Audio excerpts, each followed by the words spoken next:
So today's webinar is entitled Scenario Analysis of Climate-Related Physical Risk for Buildings and Infrastructure, Guidelines from the Climate Measurement Standards Initiative.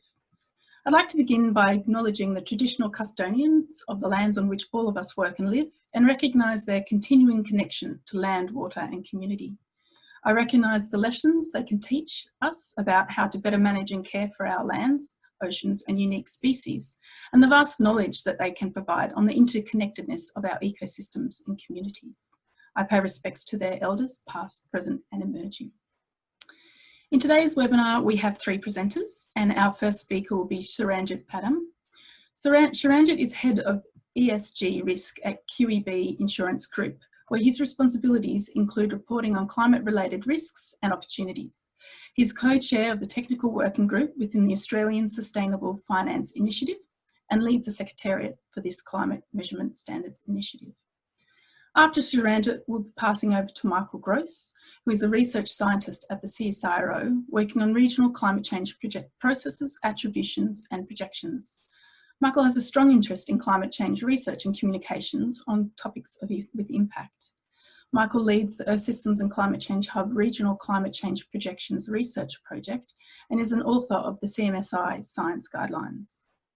Our final speaker for today will be Andrew Dowdy, who is a senior research scientist at the Australian Bureau of Meteorology. Andrew's research is focused on extreme weather phenomena and the physical processes influencing their risk of occurrence. Andrew leads the Hub Extreme Weather Projections Research Project and is also an author on the CMSI Science Report. So we'll get started. I'll hand over to you, Sharanjit, and we'll begin the presentations. Thank you. Hi everyone. I'm glad to say Andrew and I are going in for the World Beard Championships. So if you feel like you have a vote for either Andrew or myself, please do say so in the chat as well, because I personally think I've won, but other people tend to have strange views about beards. So thank you and welcome. Talk a little bit about the context for why we did this project and why it came up. So we in the financial services industry are looking at the TCFD standards. So TCFD, for those who are not familiar, is the Task Force on Climate-Related Financial Disclosures. It was developed by commissioned by the G20's Financial Stability Board, developed by investors in 2017. It was chaired by Mike Bloomberg. It was pretty impressive, actually. I think they did it in about 18 months, came up with a single standard for every company in every sector, in every geography around the world to disclose to investors what their climate risks were. I think the one thing that was very clear, what was very interesting about what they said as well, is that they thought disclosure, or the TCFD, was very important to allow capital markets to take into account risks and opportunities of climate change and ensure efficient allocation of capital. Essentially, they're saying that without this information, investors can't act on the issue of climate change. They came up with 4 pillars of disclosure, so governance, strategy, risk management, and metrics and targets. Now, we are focused in the work that we do in the CMSI, and probably one of the most challenging areas in the TCFD requirements, which is set out here at a high level. The one that we wanted to talk about is under strategy part C. It's to describe the resilience of the organization strategy, take into account consideration different climate related scenarios, including a 2 degrees or lower scenario. So the question we faced, particularly I faced, my job as an insurance company looking to do this disclosure, but also other companies as well, was what does this mean in the context of our business? Remember, the TCFD was done for every type of sector and every type of geography around the world. And then how do we actually do this?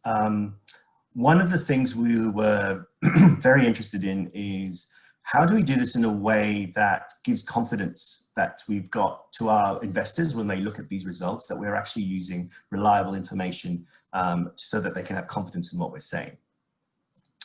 So what happened was beginning in 2018, but came to the fore in 2019, We formed a coalition with insurers and reinsurers, some of the major banks in Australia, and also with very importantly, with the Earth Systems and Climate Change Hub.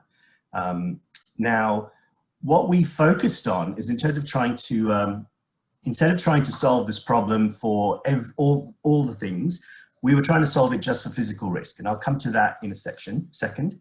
As I said, we were focused on scenario analysis, and our real goal here was to understand what do the scenarios look like, and can we get a consensus view for scientists for what climate change looks like in Australia that we can all use on an open source voluntary basis to disclose our scenario analyses.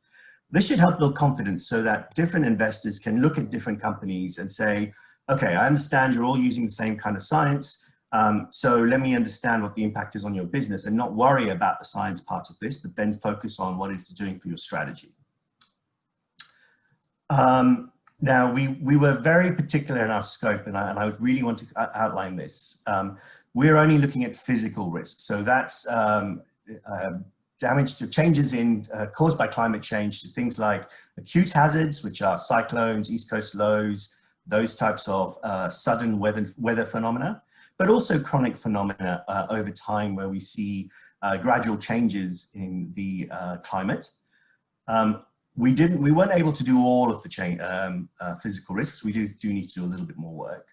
But one thing that we have completely ignored in this part of the project has been the transition risks that arise. So as we enact policy, do crazy things like have a carbon price and then not have a carbon price and all those sorts of things, they will have impacts on economies.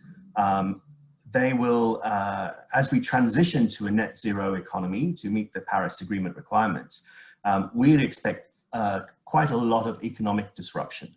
And so part of the scope is understanding, part of the TCFD is disclosing how these economic changes will affect your business. But as I said, we didn't want to try and solve everything in one go. So we were trying to take a slice through this, and we have left transition to something that we're likely to do in future. We also focused on damage to property. You'll all understand that these physical risks will have impacts to lots of things. They'll have impacts to human beings. For example, we're seeing the health impacts on respiratory diseases, impacts on people following the bushfires last summer. But we were focused on damage to property because that's primarily of interest to banks and insurers and asset owners. We all have varying types of interest in property, and we wanted to understand what would happen to those. Like I said, we focused on 3 industry sectors, and we only focused on scenarios and specifying scenarios. There are a whole bunch of other things that can be done: stress testing, sensitivity analyses, looking at exposure changes, vulnerability changes, developing data sets and tools. We left that out for this particular part of the project, but we will try and expand to those as well. And like I said, we're very focused on disclosure and the TCFD analysis. That was the goal. That was the common interest that we all had. There are, of course, other uses, internal uses of this information to help companies make better decisions internally. There are also ways of modeling these things. There is also developing strategy and adaptation planning and all sorts of other pieces that this information will be useful for, but we didn't try and focus on that. What we focused on was the disclosure issue in question. We split ourselves into 3 working committees. The Financial Disclosure Committee was essentially, what is it that we want to disclose now? What is it that we want to disclose in our TCFDs that is useful to our investors, relevant to our industries, and frankly, something that we're capable of doing within the industry? So we were trying to find some consensus around that, the what to disclose. Based on that, we formed the Science Committee, which was where the ESCC Hub came in, and where particularly Michael and Andrew came in. And they're very much focused on the how. Given that we've decided what we want to disclose, how do we go about doing that in a scientifically robust way that is relevant to Australia? Lastly, we also had an applications committee where we reached out to a whole bunch of providers and people who use the information we have to get their feedback on how applicable what we've done has been. Just a little bit about the process in another way, so that we came up, based on the TCFD recommendations on scenario analysis and other guidance in the market, the Financial Disclosure Committee figured out what was useful for our investors and relevant to us, created these guidelines. The Science Committee then looked through the scientific literature and obtained expert opinion in order to specify scenarios about the change in behavior of hazards. And in particular, they looked at confidence and uncertainty in those scenarios. Lastly, in order to apply what we have here, individual companies will need to recalibrate models of financial impact of hazards in line with the specifications. So there is an underlying assumption here that companies know what the damage to their, what the physical risk is today, as in what will natural hazards and disasters cause them in damage to their assets and insurance liabilities today. Now that's not always true, but what we hope is these guidelines can all be used for people to develop those models to understand what they need to be able to do. And hopefully, like I said, this will lead to comparable and consistent disclosure. So what did the Financial Disclosure Committee say? Well, they said, TCFD asks for a 2 degrees or lower scenario. We think that RCP 2.6, which is a mission scenario that I believe Michael will talk about more, is the one to use for that. For greater than 2 degrees, we said 8.5, RCP 8.5. We said we wanted disclosure at 2030 and 2050 so that different companies are disclosing at the same date. And that was based on what the profile of climate-related risks were. We also said to use a static portfolio scenario. So one of the questions is, between now and 2050, some of the estimates say that half the properties that will exist in 2050 don't yet exist, and what will be built between now and 2050. And this causes a problem because if we're all trying to do consistent disclosures, but we all use different assumptions about what the new properties are, that will lead to inconsistencies. So what we said is we would want people to do on a static portfolio assumption that their portfolios don't change over time. And then so that allows comparability, but then those companies to go ahead and use different types, use their own assumptions and strategies about portfolio growth or changes in portfolios over time as well. We talked about materiality for sub-disclosures. I won't talk too much about that. We said that we thought that the existing accounting standards would help us quantify what needs to be used. Number 6 is we said that as well as disclosing their critical assumptions, which is a requirement of TCFD, we said that people should also disclose the uncertainty and confidence in those assumptions that they're doing. And in order to enable them to do that, we've provided the science report, which also outlines the confidence and uncertainty in these changes. And lastly, we tried to kind of come up with some kind of standard definition of what resilience means. If you recall, the goal here is the resilience of companies' strategies is what we're meant to be disclosing. After various discussions, we felt that we're not yet there. We don't have a common definition we can use for this, but we came up with various considerations that people might want to take into account. These are the technical items we think people should disclose. So one of the interesting things about the TCFD as a standard is we've had a lot of standards related to environmental and social impacts. What TCFD is trying to do is actually say, well, we want to know what the impact is on your financial statements, on your balance sheet, on your profit and loss statement. And so it tries to make the connection between climate change and financial impacts. And so what we were doing here was delving into what are the relevant metrics and accounting items that needed to be disclosed. Just lastly on the uncertainty and confidence, what we said is we actually broke down and came up with a framework for describing the uncertainty in doing scenario analysis. Parts are related to climate physical risks, parts are just related to the analysis and assumptions we have to make. there's also the uncertainty related to what emissions scenario we have. And again, that's covered by the choice of scenario. But critically, into understanding the physical risks or the expected impact of climate change, while we're very confident about what may happen on a global basis and in terms of averages, you'll see that when we look at, when the scientists will talk, when we're looking at the impact on property from natural disasters, we're actually concerned about the extreme end, and we want things down at a very local level. When we try to look at the extremes of the outcomes and we try to look at it as very small geographic areas, the uncertainty increases. There's also uncertainty in the basic science and our understanding of some of these phenomena as well. And so that's where we wanted people to talk about the uncertainty and confidence in their assumptions used. Lastly, there are of course impacts in doing the financial modeling, and people should qualitatively disclose those as well. I'll leave this one on the resilience of strategy and hand over to, I think I'm going back to Jess, aren't I? Thanks, Sharanjit. We'll go to Michael, actually. Michael, could you load your presentation when you've got a moment? And also turn on your video.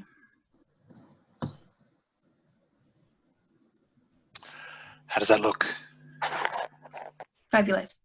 Great. Thanks so much, Sharanjit. I'm Michael Grose from the NES Hub. I don't have a beard, but I think maintaining shaving through this whole lockdown is also an achievement. I'm going to talk to you today about some of the contents of the science report and from our perspective, and just to kind of emphasize that it was a really good experience from all of the research side, the climate research side, to make this connection and try and bridge the gap between the research we do and how it can be used into things like the TCFDs. Just going to next slide, here we are. So we took the vision of the overall enterprise to be looking towards a resilient finance, insurance, banking and investment sector with climate change embedded into rigorous assessment and disclosures of risk as kind of standard practice. This is what we should aim for in the future. And from our side, the science informing decision making, a vision would be a comprehensive, fully evaluated set of high resolution climate projections that depict all the relevant hazards with high confidence, or as high as possible, with well-defined ranges of change. That would be an ideal starting point for people to work with. Of course, we're nowhere near either of those visions, but it's good to keep that in mind. The contents of the science report can be broken down into three types of aspects that were covered. First is outlining recommendations for the principles and the methods used to produce climate information to be used into TCFDs. The second was actual projected climate changes based on the currently available data and information on chronic hazards, that's things like annual average temperature, those acute hazards, things like tropical cyclones. And we also produced a set of physical climate change scenarios of average and hazards as a simple and user-friendly, intuitive way to start looking at physical risk. And then the third part is our evaluation of the gaps and needs as a vision, and also the roadmap to move further towards that vision and address some of those gaps and needs. We provide three different levels of detail. It's quite a long report, but you can delve into it at different levels. The first is an executive summary, which is only a few pages. There's a technical summary, which is a little bit more detailed. It includes a detailed kind of lookup table of some of the main hazards. And then there's the main report and appendices after that, so you can go into that depth if you like. And just on this slide is an example of an infographic included in the executive summary, summarising some of the main projections and their confidence in some of the main acute hazards that we cover. So covering the first aspect, principles and methods, this is what we suggest, and none of this is hopefully none of this is very particularly controversial, but first and foremost to consider multiple lines of evidence. Second, to assess and use multiple models or multiple ensembles of models. Once they've been assessed, they are fit for that purpose. The third one is to use confidence and uncertainty ratings, and we suggest using something consistent with the IPCC system. To use published and credible sources where possible and rely less on grey literature and unpublished material. And then when thinking about the future climate, consider three aspects. First, ongoing climate variability, both natural and otherwise, including assessing and disclosing the impact of historical climate variability, recent climate extreme events, what are called near misses, and also counterfactual cases, and I'll get to that in a minute. Second aspect is global emissions of greenhouse gases and aerosols. So we recommending, consistent with TCFD guidelines, 2 cases that bracket those possibilities or bookend those possibilities. And then third, looking at regional climate change responses to those emissions and accounting for a range of possibilities based on the evidence rather than a single view of the future. So just to go through briefly the multiple lines of evidence approach and of informing confidence assessments. These 2 tables in the blue box are from the IPCC assessment report cycle, where the agreement between different lines of evidence is assessed to give an assessment of the confidence, and then that is given as a calibrated language in the bottom table. So what goes into that? There's first of all how well we understand the processes involved and the physical theory behind it. Then there's the use of climate models, including regional climate modelling and global climate modelling. And both of those are assessed on their performance, but also their level of agreement between models. There's the recent trends in the phenomena or the extreme of interest and what we can say about their attribution. And there's of course the broad range of literature also goes into this assessment. So where possible, all these lines of evidence should be fed into this kind of system and kind of taken into account when assessing confidence. And this is what we did in the report for the things we report on. So first aspect, ongoing climate variability. So we kind of suggesting, before delving into future projections, have a good understanding of how the climate in the past and present impacts your business. So this includes the impact of weather variability, the seasonal drivers of Australian climate, including El Niños, Indian Ocean dipole, etc. Understand the impact of historical trends and what those trends have had on the business, including recent extreme events, and the idea of what near misses. So this is where something may have just almost been an impact, but wasn't quite, and you may not even know it. So have a close look for where you've actually had climate near misses and understand what happened and what was the result. And also counterfactual cases. This is where a particular set of extremes or sequence of events, what if that had happened with a slightly different timing or a slightly different aerial extent? And so to kind of fully explore that uncertainty space of what could have been, as well as what actually happened, is a really useful analysis to do before starting to look at future climate and climate projections. Aspect 2, future pathways of greenhouse gas and aerosol emissions from the globe. The RCPs, or representative concentration pathways, are the current standard system used internationally, and they have 4 main RCPs. The number representing the amount of enhanced greenhouse effect they represent at 2100. And each of these 4 are seen as plausible and possible. Some people have made judgments about which ones look impossible or possible by the end of the century. Perhaps the high one is too high, perhaps the low one is very ambitious. But they all are possible and plausible, and it could be explored. We also flag the upcoming shared socioeconomic pathways, which will be the new standard emissions and socioeconomic pathways for the 21st century and beyond in the upcoming IPCC assessment report. And this includes 2 dimensions, the RCP dimension and also a global socioeconomic pathway that gets you there. So to bracket or bookend those possibilities, we're suggesting using, in the first instance, a low case, RCP 2.6 and SSP 1, and compare that to an SSP 5, RCP 8.5 case. And then others can be done in between that. So this ends up with what we have just termed a low case and a high case.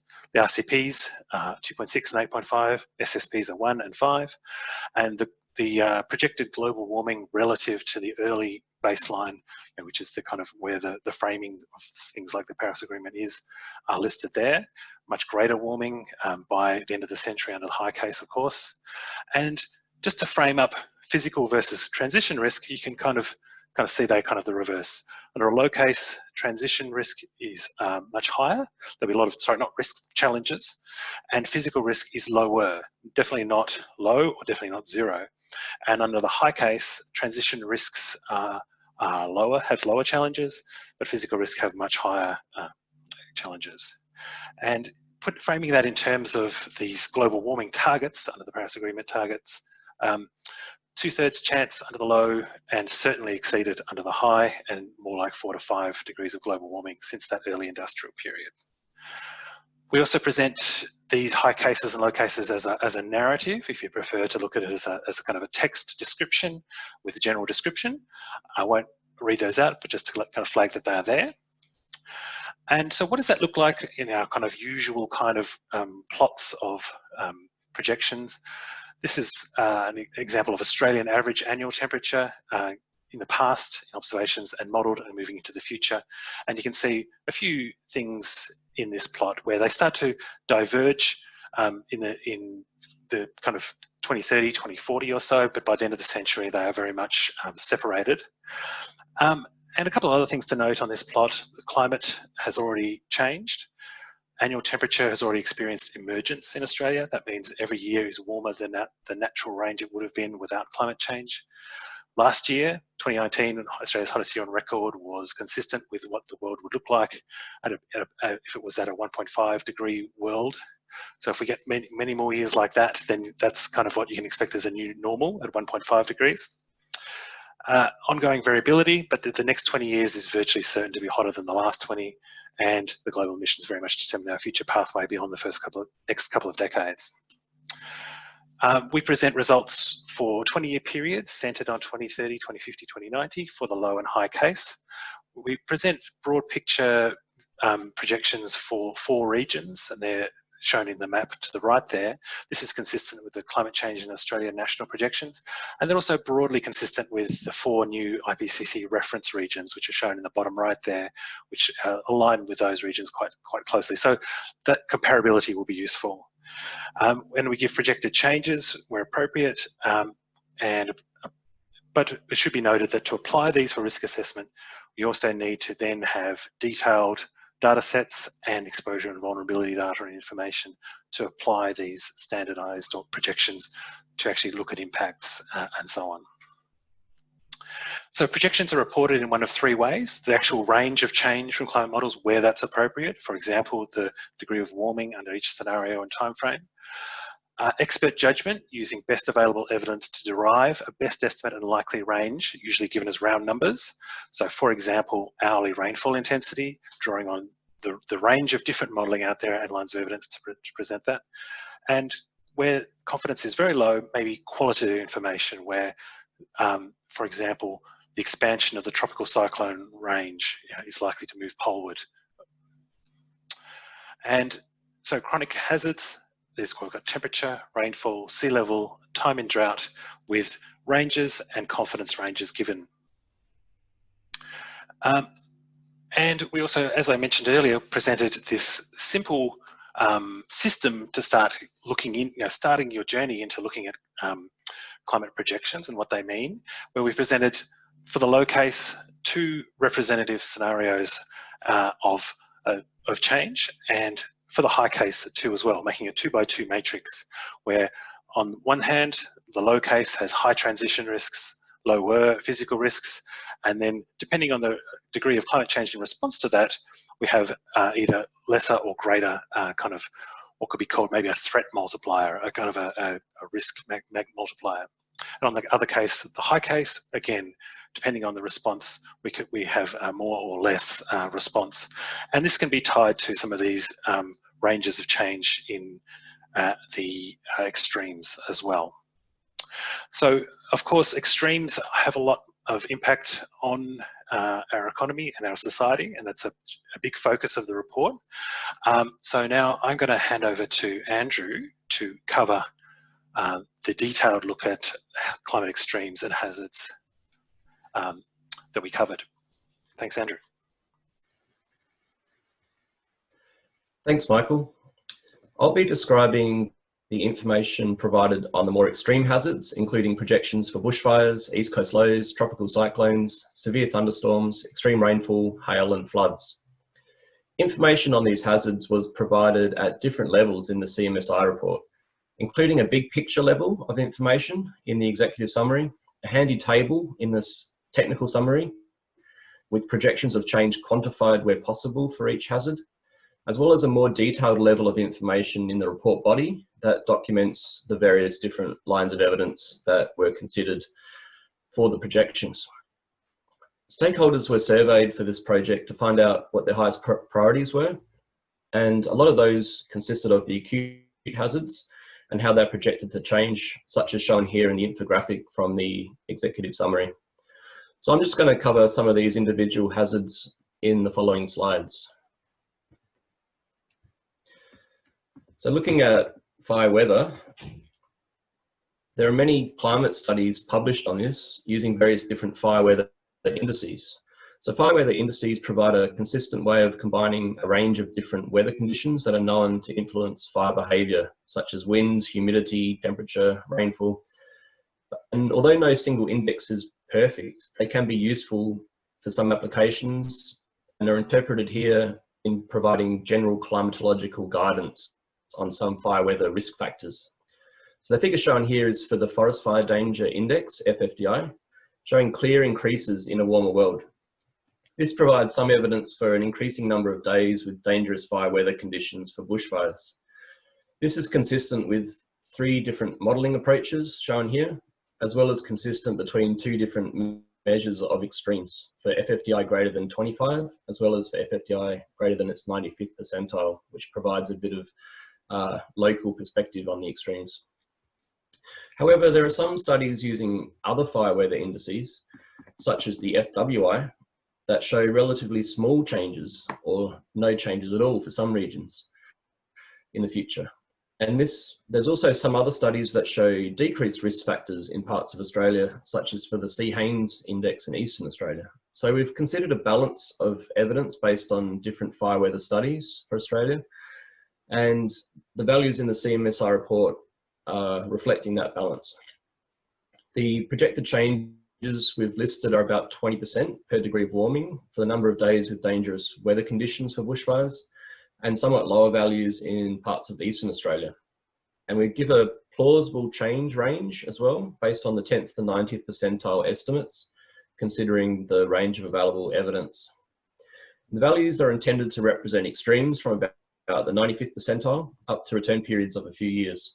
Confidence is listed as high for regions with good agreement between many different lines of evidence, but only medium in the east due to larger variations between models, and also noting low confidence for ignition and fuel characteristics, which are particularly important in the north and central parts. So east coast lows are low pressure systems near Eastern Australia, which can have severe impacts on coastal regions, including from extreme winds, rain and flooding. There's quite a few studies that show now fewer east coast lows are likely in a warmer world. This includes from different modelling approaches, as well as different methods, and it's primarily due to fewer winter storms with larger uncertainties in the warm season events. And although fewer east coast lows are expected, sea level rise will exacerbate coastal impacts, such as erosion and inundation, and more intense rainfall extremes are also expected. The reduction in the number of east coast lows is dependent on the projected rate of global warming, as shown in the figure here, with larger reductions for higher emissions pathways. Considering the range of available studies and projections, a rate of change is provided in the CMSI report of about 10% fewer events per degree of warming, and there's higher confidence in this for winter than summer. Looking at tropical cyclones, there's some similarities to east coast lows. You have fewer projected in the future overall, with sea level rise exacerbating impacts and more intense rainfall extremes expected. There's a broad range of studies considered for this, including for Australia, such as the projection shown in the figure here, produced last year through NESP, as well as global studies and review papers more broadly.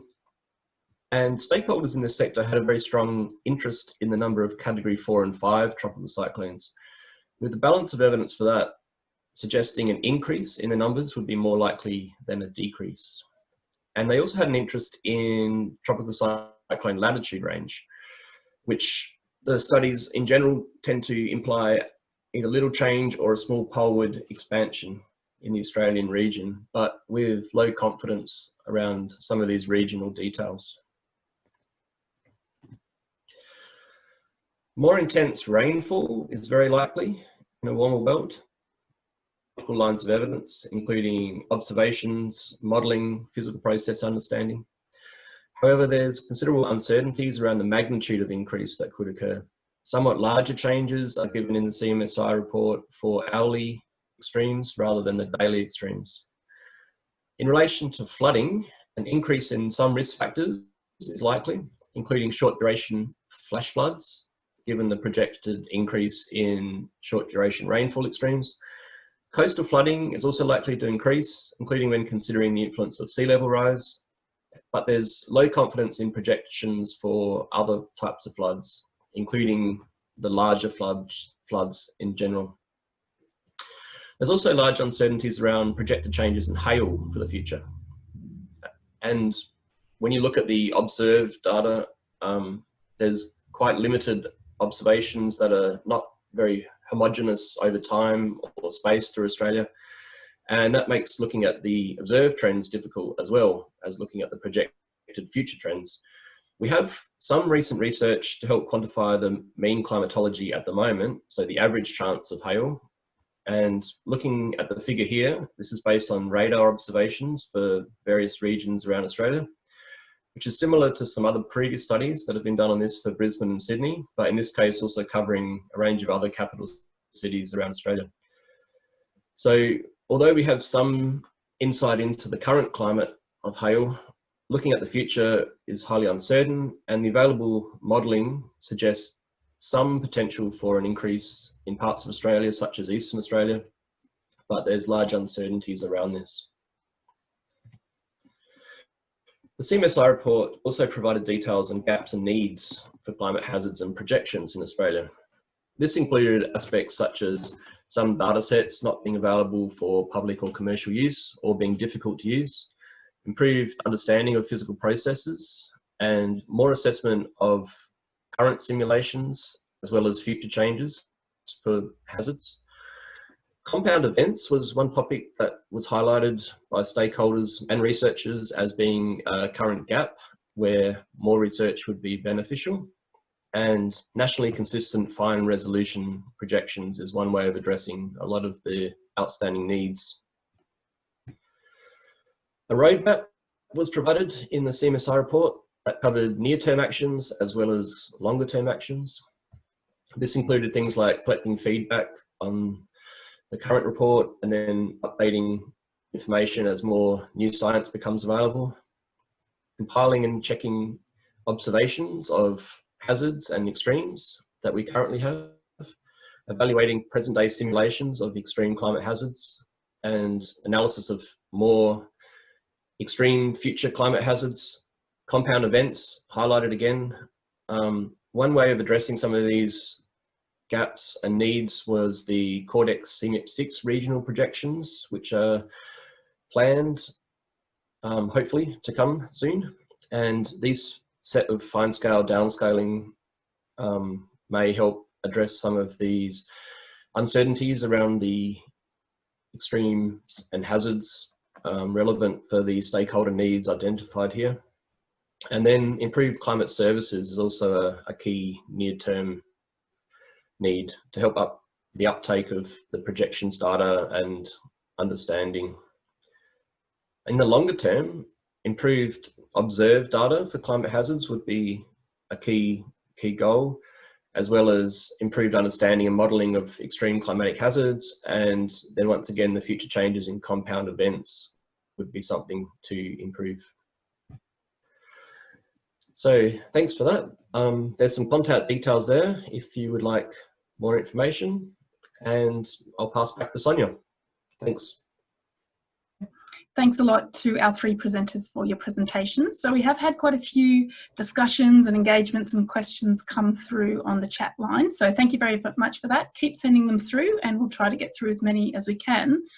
I thought I would just start. There was quite a lot of engagement around the choice of RCPs that were used in the CMSI, and I know that the speakers touched on this a lot, and Sharanjit and a few others even provided a bit of commentary in the chat box, but I thought we'd just go over that just to really clear up the thinking behind that. So I thought I might start with you, Michael, if you wanted to tackle that one.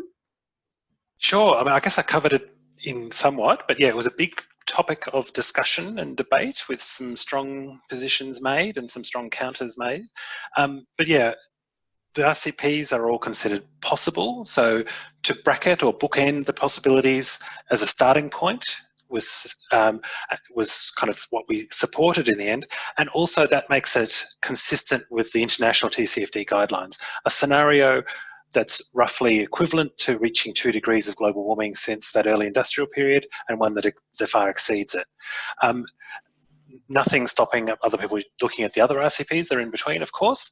And I should note, yeah, even though RCP 2.6 is so ambitious, it only just gives us a 2/3 chance of meeting that 2-degree target.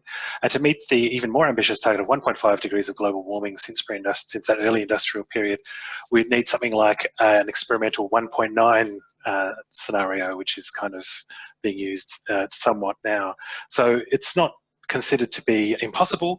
And similarly, the high one, I mean, it assumes coal kind of continues to accelerate through the century. So maybe in that way, it's actually now unrealistically high. But it's a high case, so it's good to contrast with the low case. If I could just add to that, Sonia, look, sure. I think you know, there was no perfect answer to all of this, and I think from my point of view as a practitioner, as someone who has to get this out very soon, we can't wait for new RCPs. We can't wait for new perfect science on this. We just have to go with what we have. And frankly, 2.6 is what we have, and 8.5 is what we have. And I think the other thing that people need to bear in mind is actually for physical risk, this is less of an issue for physical risk. It's much more an issue for transition risk, the low end scenario. But what is really interesting and captures my interest as a practitioner is look at the results. There are impacts at 2.6 from physical risk. It is not that if we stick to 2.6 and get below Paris, we're not going to see any increase in damages, increase in financial impact. We are. And so I actually think companies need to disclose on 2.6 basis. However, that's not necessarily the position that the committee CMSI came up with. What they said is that if you're going to do a 2.6, a less than 2 degree scenario, which by the way, TCFD requires you to do, we recommend the use of 2.6. So as a practitioner, it's what's practical. It's what we can do today. We need a lot more work. We absolutely need a lot more work in a lot of areas, but from a practical point of view, this is what works. Great, thanks everyone. I'll move on to the next question, which comes from Sarah. She asks, given the project is intended to develop a shared understanding, how do these scenarios relate to climate change in Australia projections? Is this more up-to-date information or different presentation of essentially the same modelling? She just notes that this is a question that users often ask of scenarios. Michael, I might pass to you to start on this one. Sure. So we actually report on some of the results in the report are taken directly from climate change in Australia. The regions, time periods and RCPs are directly comparable to climate change in Australia and many other projections products. If we're going to be producing a report that's aimed at increasing consistency, we should at least be consistent. I guess the bits that are new were new for good reasons. So for example, some of the extremes projections that Andrew just went through, there's different lines of evidence can be brought to bear now, including more recent research and more recent modelling, and that really needs to then be taken into account. However, a lot of the big picture kind of conclusions from those extremes are very similar to what's in existing projections already. But yeah, Andrew, did you have a comment on that? Yeah, I totally agree. So, for example, of fire weather in climate change in Australia, they were taking monthly changes from a limit, like 2 or 3, I think it was 3 GCMs, and applying that to observed changes. Whereas the new results, we have 3 ensembles of multiple models from different downscaling approaches and different metrics. And so it's much more comprehensive range of modelling available and lines of evidence. But as Michael said, they do show similar results of this increase, but now we can say it more confidently. So the uncertainty has reduced a bit, and this sort of thing is important for planning and preparedness and risk assessments. So yeah, there are improvements around these sort of things. Yeah, can I add to that? So Climate Change in Australia is an excellent website, and you know, very useful for detailed analysis and work. But as a practitioner, there's 2 places where I think you know, we want better information. So one is that in many ways, because Climate Change in Australia looks at all the different models and includes a range of things, there's a lot of choices the user has to make where we may not necessarily be in a position to do that. So by commissioning something that was about what can we use from this, as a practitioner, that gives us a lot more. The second thing about climate change in Australia is that most of the information there is actually about what I would call climatic variables, things like temperature averages or wind speeds or those types of things. And they give us really good information about the conditions that might lead to extreme events, but they don't actually tell us directly about extreme events. And I think what Andrew has done, particularly in the CMSI report, is actually start with, well, let's look at extreme events and what are going to happen to extreme events, which is how we think about these things in industries. We don't necessarily say, look at, you know, wind speed results or temperature results. We look at cyclones or bushfires, right? And the climate change in Australia doesn't present a clear enough picture for practitioners about what happens to those extreme events at this point.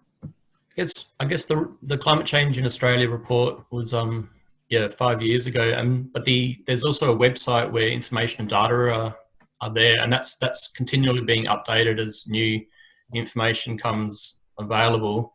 So yeah, we try to keep the latest around that. So I don't know if Michael wants to add more on that.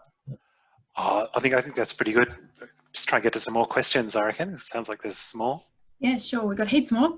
A question from Alison. She wants to know, what do you see as the benefits or insights that you gain from the CMSI process beyond just the final reports? Like, what are sort of those insights that you've gained that you didn't think you'd come across? Who would like to start? I can start on this one.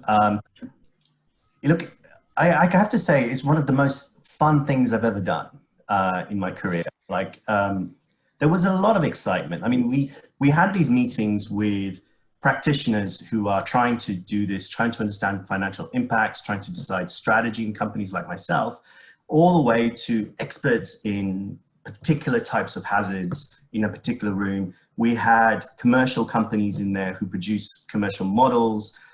It was a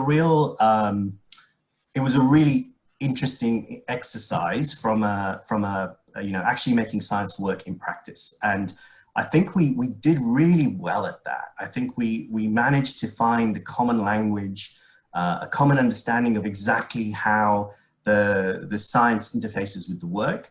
And it's something we want to carry on building on. We had a lot of support in the process. We had about 130 people involved in the process from all across the industry and a whole range of scientists. We also reached out to other scientists to get peer review and expert information as well. So I think the real thing that I've taken away is that this can be done. We can actually get people in the room from multiple disciplines, from academic down to numbers on the bottom line, and we can make this thing work. And I think that was a really good lesson for us. I'll just say exactly the same thing, but from the other perspective for us, it's just like learning about how these processes work and how these mechanisms in the financial sector operate and how we can inform it. And I think we had a lot in common in a lot of ways, and it was a really interesting exercise. Completely agree. And having that range of different experiences was also good for challenging what we had thought previously, and hearing things like, well, we have to make a decision whether we've got that information or not, then makes us as scientists go, well, okay, if you're just going to take your own guess at what that should be, maybe we should provide our best estimate, but still communicate the uncertainties around that. But finding that balance about not going too far for providing too much detail from what is appropriate given the uncertainties, but still realizing that you have to make a decision on something. Finding that balance was part of the interesting experience from my perspective. Fabulous, thank you. Got some great answers there. Just noting we are running out of time, but there has been a bit of back and forth around the recently released IAG report and a question around how does the CMSI one compare to the IAG report. So I was just wondering if one of you could give just a very brief overview of what that report is and any key differences that you see from your point of view, Michael or Andrew? I'll just say briefly, we were aware and communicated with the people working on that report to aim to make them complementary and have slightly different purposes and meet those needs in parallel. I mean, there's inevitably some differences. So, for example, their main framing of future climate is around degrees of global warming. We've jumped towards that framing already. We didn't go there. We presented for RCPs and then gave people an idea of what global warming levels they relate to, for example. A couple of things like that. But the main differences were on the extreme hazards. And Andrew? Yeah, I mean, complementary, as you said, I think they go into a lot of detail, particularly on tropical cyclones, and really zoom in on a lot of those fine aspects that, where we sort of stuck to more of the broader features and also some of the mean changes in mean conditions that Michael provided, which were termed the chronic hazards, so the sort of slow burning changes. So yeah, I think they've both got their purposes and applications that are complementary in that space. And yeah, we worked together very closely over the last 6 months or so. Fabulous, thank you. All right, I am just aware that we're running a little short on time. I realise we haven't answered all the questions that are in the question box. So just to reiterate that there's some contact details on the page in front of you right now. And if there was a question you had that we didn't get time to touch on, please do contact me at that info@nestclimate.com.au presentation. And I will then work with Sharanjit, Michael and Andrew to ensure that we provide you with a brief answer to your question.